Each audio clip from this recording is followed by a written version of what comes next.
যে কারণে ভালো মানুষ কর্পোরেট লাইফে হারিয়ে যায়।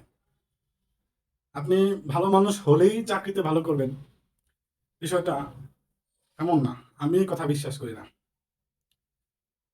আমি কেন বিশ্বাস করি না তার পিছনে একটা লম্বা কাহিনী অবশ্যই আছে। আমার চাকরি জীবন প্রায় প্রায় 15 বছর। তো আমি 15 বছরে দেখছি ভালো মানুষ অনেক দেখছি, কিন্তু তারা টিকে থাকে না। আমি নিজের ঘটনায় যদি বলি, আমি আমার অভিজ্ঞতা দিয়ে যদি বলি, আমি তো আজকে এই যে পজিশনে আছি, 15 বছর আগে নিশ্চয়ই এই পজিশনে ছিলাম না। আমি যখন অ্যাসিস্ট্যান্ট ছিলাম, আমি যখন হেল্পার ছিলাম, হুম, তখন আমি হচ্ছে কখনো কাজে ফাঁকি দিতাম না। টাইমলি অফিসে যাইতাম, একদম সময় মতো অফিস। তারপরে হচ্ছে ওভার টাইম। আমার তো মানে মাসে প্রায় 120-30 ঘন্টা ওভার টাইম হইতো। ঠিক আছে, আমি শুক্রবার ডিউটি করতাম, মানে আমার আমার কাজে কোনো কমপ্লেইন ছিল না। আমি যখন হেল্পার ছিলাম, আমার যারা কলিগ, যদি আমার আমার কলিগ আছে যারা, তারা যদি আমার ভিডিওগুলো দেখে, তারা জানে যে আমাদের মধ্যে কয়েকজনই ছিল যারা হচ্ছে, মানে আমরা শুক্রবার ডিউটি করতাম, সোজা কথা। আমাদের কাজে কোনো ছিল না, আমার আমার তো ছিলই না। কারণ আমি যখন এই কাজটাতে ঢুকছিলাম, তখন আমি জানতাম যে এই কাজটা একটা ভ্যালুয়েবল কাজ। তো সেই জন্য আমার কাজটা শিখার খুব আগ্রহ ছিল, যার কারণে আমি কখনো কাজে ফাঁকি দিতাম না। আমি খুব ভালোই কাজ করতাম, কমপ্লেইন থাকতো না আমার। তো আমার যারা সিনিয়র বা আমার যারা উস্তাদ, তারা ভাবতো, মাঝে মাঝে বলতো যে এই বছর তোমার প্রমোশন হবে, অবশ্যই প্রমোশন হবে, তুমি ভালো কাজ করতেছো। কিন্তু দেখলাম যে আসলে প্রমোশন হয় না, কিন্তু উল্টোটা হয়। 1 বছর যায়, 2 বছর যায়, 3 বছর যায়, আমার পরে আসছে মানুষ, সে আমার থেকে উপরে উঠতেছে, আমি সেই একই জায়গায়। তো আমি হচ্ছে, শুধু তাই না, একটা সময়ের পরে যায়, মানে আমি এমনও হইলাম যে আমাকে প্রমোশনের চাইতে বলতে গেলে ডিমোশনও দেওয়া হয়েছিল। ঠিক আছে, অথচ যারা ওইখানে কাজ করতো, যারা প্রমোশন পাইছিল বা যারা প্রমোশন পাইতো, যাদের স্যালারি বাড়তো, তারা কেউ তখন আমার সমান ছিল না। আমি আমি আমার ডিপার্টমেন্টের কাজ তো করতাম, মানে পারতাম, প্লাস আমি আমার যে সিনিয়র, আমার যে বস, তাদের কাজও তখন আমি করতে পারতাম। কিন্তু তবুও আমি, আমাকে আমাকে কেউ আর কি আমাকে দেখছে, আমি আমি কাজ পাই দেখছে, বাট আমাকে প্রমোশন দেওয়া হয় নাই। তো এটা সমস্যা কোথায় জানেন? সমস্যা দুইটা। একটা সমস্যা হচ্ছে, এটা নিয়ে আমি আলোচনা এখন করব না, কারণ এটা অনেকেই জানে। যে সমস্যাটা হচ্ছে আত্মীয়তাকরণ, একটা ডিপার্টমেন্টে আত্মীয়তাকরণ, এটা কিন্তু খুব, প্রত্যেকটা অফিসেই বসদের কিছু নিজেদের লোক থাকে। এটা তো বুঝেন, এটা এটা নিয়ে আর আমি আর বেশি কিছু বললাম না। আরেকটা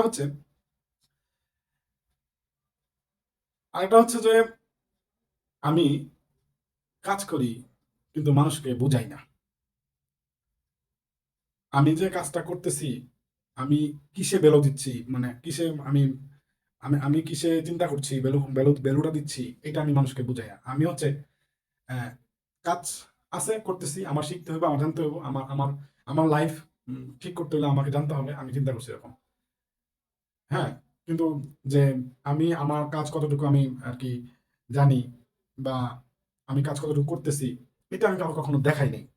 ঠিক আছে, দেখানো মানে, মানে আমি বলতেছি যে ডেকে ডেকে দেখান, বিষয়টা এরকম না। মানে আমার আমার ভ্যালুটা আমি কাউরে বুঝাই নাই। সবাই সবসময় যখন ডাকছে তখন পাইছে, তো সেই কারণে আমি আসলে ভ্যালু কমিউনিকেট করা পারি নাই। নিজের প্রচার করা এক জিনিস, আর ভ্যালু কমিউনিকেট করা আরেক জিনিস। কর্পোরেট লাইফ একটা কঠিন সত্য আছে। যদি আপনি আপনার নিজের কাজের অনারশিপ না দেখান, সবাই ভাবে যে এটা নর্মাল। আরেকটা জিনিস আছে, আপনি আপনার কাজ যদি নিজে অনারশিপ না দেখান, আপনার কাজ আরেকজনে অনারশিপ দেখায় ফেলবে। আপনারই হয়তো বা নিকটতম সিনিয়র, উনি দেখবেন আপনার কাজ পলিটিক্সে দেখায় ফেলবে, অনারশিপ দেখায় ফেলবে। আপনি করবেন, আপনি পরিশ্রম করবেন, সবকিছু আপনার, কিন্তু উনি দেখায় ফেলবে। কারণ উনি জানে, উনি বুঝে, উনি হচ্ছে কর্পোরেট সিস্টেমটা জানে, তাই উনি হচ্ছে আপনার, আপনি দেখাবেন না, আপনি যে দেখান না সেটা সে জানে, সে জানে বলেই সেটা সে হচ্ছে অন্যকে দেখায় ফেলবে। হ্যাঁ, সিনিয়রকে দেখায় ফেলবে। আরেকটা জিনিস হচ্ছে, আমরা অনেকেই ভাবি একটা একটা ভুল, যে আমি চুপচাপ কাজ করে যাই, আমি কাজ করি, ঠিকঠাক কাজ করি, আমার কাজ তো সবাই দেখবেই, বুঝবেই, হয়তো বুঝবে, এরকম চিন্তা করি। বাট না, কাজ কেউ বুঝে না। নিজের জায়গা নিজেকেই তৈরি করতে হয়। আপনার আপনার এখানে সবাই ব্যস্ত, ঠিক আছে?